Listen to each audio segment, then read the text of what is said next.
श्रावण महीने की सोमवार के अष्टमी के दिन जिसके शरीर में सफेद चमड़ी पड़ने लगती है, चर्म रोग हो जाता है, या चेहरे पर आंख के पास में पूरा कालापन आ जाता है, उसको हमेशा याद रखना है।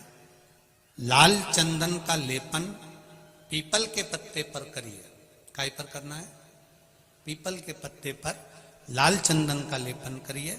लेपन कर कर सोमवार की अष्टमी के दिन उसको लेपन कर कर वापिस निकाल कर शंकर भगवान पर उसका धीरे धीरे त्रिपुंड बनाकर लेपन करना प्रारंभ करिए।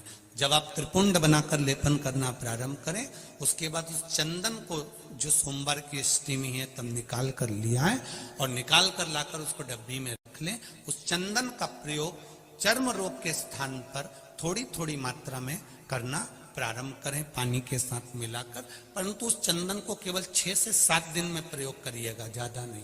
धीरे धीरे चमड़ी, परंतु उसको सोमवार की अष्टमी के दिन सिद्ध कर कर बनाना है। उसको सोमवार की अष्टमी के दिन चढ़ाना है श्री शिवाय नमस्तुभ्यम या ओम नमः शिवाय या पंचाक्षर मंत्र या महामृत्युंजय मंत्र, जो आपको आता हो, शिव जी का जो नाम आपको याद हो उसको बोलकर चढ़ा दो, उसको लिया, फिर उसको अपने शरीर पर लगाना प्रारंभ करो। उसका फल आपको 15 दिन के अंदर धीरे धीरे धीरे धीरे प्राप्त होना प्रारंभ हो।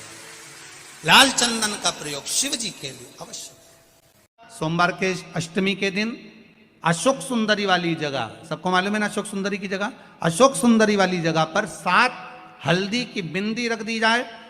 लड़का लड़की जिसका विवाह नहीं हुआ उसका हाथ रख दिया जाए और वही हाथ के छापे पीपल के वृक्ष पर 5 लगा दिए जाएं। महाराज 3 महीने में उसका विवाह पक्का हो जाता है। सोमवार की अष्टमी का इतना भाव है महाराज, सहज नहीं है सोमवार की अष्टमी।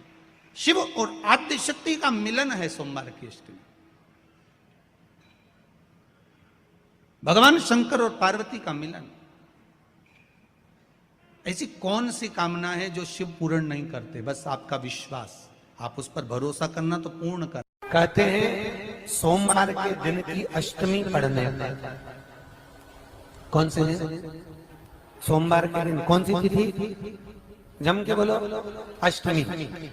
सोमवार के दिन अष्टमी तिथि पढ़े और उस दिन अगर 5 बेलपत्र भगवान शिव को समर्पित कर दिए जाए तो व्यक्ति जो सोचकर, जिस कामना से, जिस मनवांछित फल के लिए बेलपत्र चढ़ाता है, उसकी वो कामना मात्र 3 महीने में पूरी हो जाती है।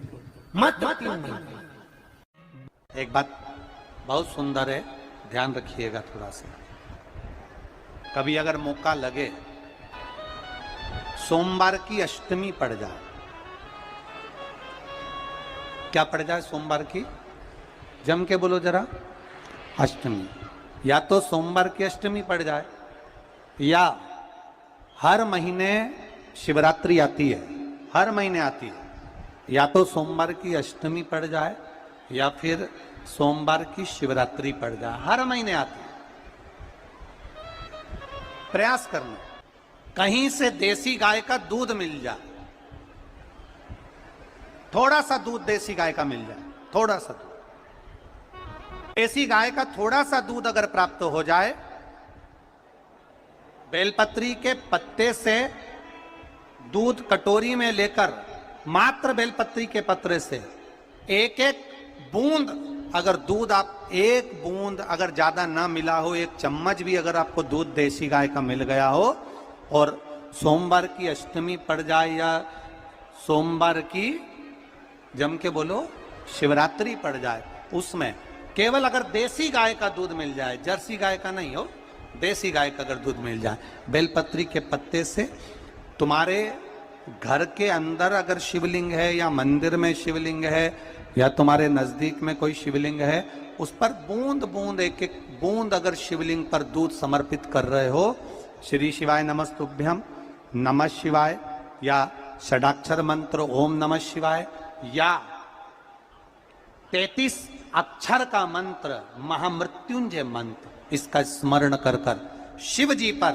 देसी गाय का दूध समर्पित कर कर इस बेलपत्री को अशोक सुंदरी वाली जगह पर अगर आप समर्पित कर देते हैं, फिर आप जिस भी चीज के लिए अप्लाई करें, मेरा देवाधिदेव महादेव आपका हाथ पकड़कर खींचकर आगे बढ़ा ही दे। मेहनत करना, कर्म पूरा करना, पढ़ाई अच्छी करना, और पढ़ाई के साथ में विद्या अध्ययन करने के साथ में अच्छी मेहनत के साथ में देसी गाय का दूध भगवान शंकर को समर्पित करना, भगवान शंकर को समर्पित करना। देसी गाय का दूध धीरे धीरे धीरे धीरे समर्पित करना, भाव के साथ आप समर्पित करें। देसी गाय का दूध एक एक बूंद समर्पित करिए, धीरे धीरे समर्पित करो। और देसी गाय का दूध जब धीरे धीरे समर्पित करें, बड़े रास्ते से आनंद से धीरे धीरे जब आप समर्पित करेंगे, बेलपत्री वही दूध में सनी हुई बेलपत्र अशोक सुंदरी वाली जगह पर, उस समय पर डंडी का भाग शिवलिंग की ओर नहीं होना चाहिए, उस समय पर डंडी का भाग जहां से पानी बहकर जाता है अशोक सुंदरी की ओर से, वहां पर होना चाहिए। कार्य में सफलता मिलती ही है। शिव तत्व को धारण कर पीला चंदन लगा लेना। कितना लगाना है?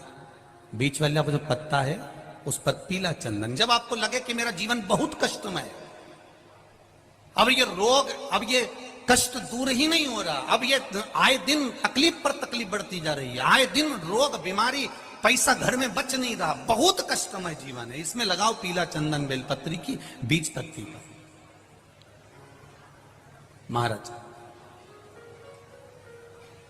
और बीज पत्ती पर जब चंदन लग जाए, लगने के बाद में ये दोनों पत्ती पर लाल चंदन लगा लीजिए। इन दोनों पत्ती के बीच में जो डंडी का भाग होता है, आपको कहा था, आपको स्मरण में होगा शायद, हमने जब बेलपत्री की महत्वता बताई थी तो उस बेलपत्री की महत्वता में कहा था ब्रह्मा विष्णु महेश ये तीन हैं, बोला था। बीच में ये बड़ी पत्ती से लेकर जो दो पत्तियां होती हैं, इनके बीच में जो जगह बचती है, इसमें मां पार्वती के 64 योगनियां, मां पार्वती अपनी पूर्ण सिद्धि के साथ में जितनी भी देवी के स्वरूप हैं, वो माता 64 योगनियां देवी के स्वरूप में यहां पर विराजमान होती हैं। दो पत्ती के नीचे से जो डंडी होती है नीचे तक, ये पूरी डंडी में 33 कोटि देवी देवताओं विराजमान होते हैं इस पूरी डंडी के अंदर। तो ये बीच वाली पत्ती है, ये जो बीच वाली पत्ती का जो भाग होता है, इस पत्ती के भाग में शहद का प्रयोग कर कर, यहां पीला चंदन, लाल चंदन, लाल चंदन, शहद का प्रयोग कर कर, इसी तरह से पकड़कर ये बेलपत्री की जो डंडी है वो अशोक सुंदरी पर जब आप समर्पित करें, तो जहां से जल बहता है उस ओर पर इस पत्ती को चढ़ाकर केवल आपके हृदय की बात कहकर देवाधिदेव महादेव से कोई भी शिव जी का मंत्र, पंचाक्षर नमः शिवाय, षडाक्षर ओम नमः शिवाय, श्री शिवाय नमस्तुभ्यम, या महामृत्युंजय मंत्र, जो शिव का मंत्र हो आपके पास में, उसको बोलते हुए देवाधिदेव महादेव को धीरे धीरे जल की धार चढ़ाना प्रारंभ करो। जल की धार जब पूर्ण होने लगे, उसमें थोड़ा जल बचे, तब अशोक सुंदरी पर जो तुमने बेलपत्र चढ़ाई है वहां उस जलधार को चढ़ा। ये प्रयोग आपको केवल सोमवार की अष्टमी पढ़ने पर ही करना है। कौन से दिन करेंगे? जम के बोलिए जरा। सोमवार की अष्टमी पढ़ने पर यह प्रयोग करें और जल चढ़ाकर बाबा से विनती कर कर उसी बेलपत्र को वापस उठाकर कहीं जलाशय में या किसी पेड़ के नीचे विसर्जन कर दें और एक लोटा जल वहां भी चढ़ा दें। बस निवेदन कर कर आ जाइए, मेरा बाबा 3 माह के अंदर हाथ जरूर पकड़ेगा और आपको दलदल से बाहर निकाल देगा।